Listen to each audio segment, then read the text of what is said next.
ஆமா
சார்.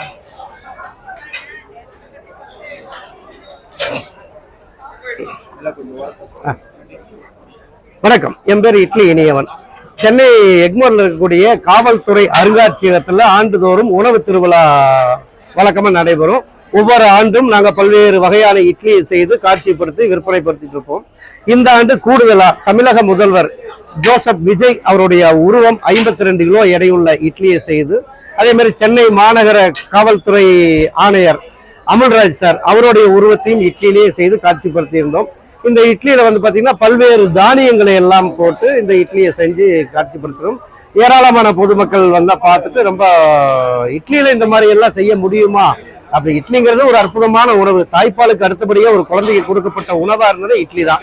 இப்ப ஒரு நெடுந்தூர பயணம் போறவங்க, பைபாஸ் அறுவை சிகிச்சை பல்லு போன தாத்தால இருந்து எல்லாருக்கும் எப்போதும் எந்தவித உடல் உபாதையும் தராத உன்னத உணவுனா இட்லி தான்.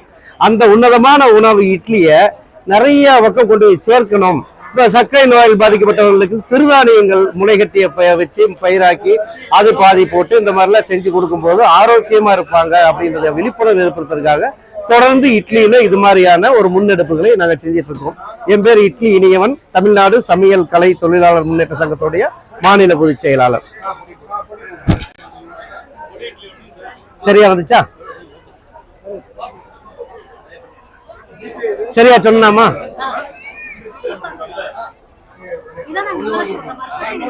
ஆமாமா, ஆண்டு இல்ல, இது 4-5வது வருஷம் ஆச்சுமா. போன வருஷம் தான் கேப்ல ஏதோ பண்ணல. மற்ற தொடர்ந்து ஒவ்வொரு ஆண்டும் இந்த அருங்காட்சியகம் துவக்கினால அது ஒரு உணவு திருவிழாவா பண்றாங்க.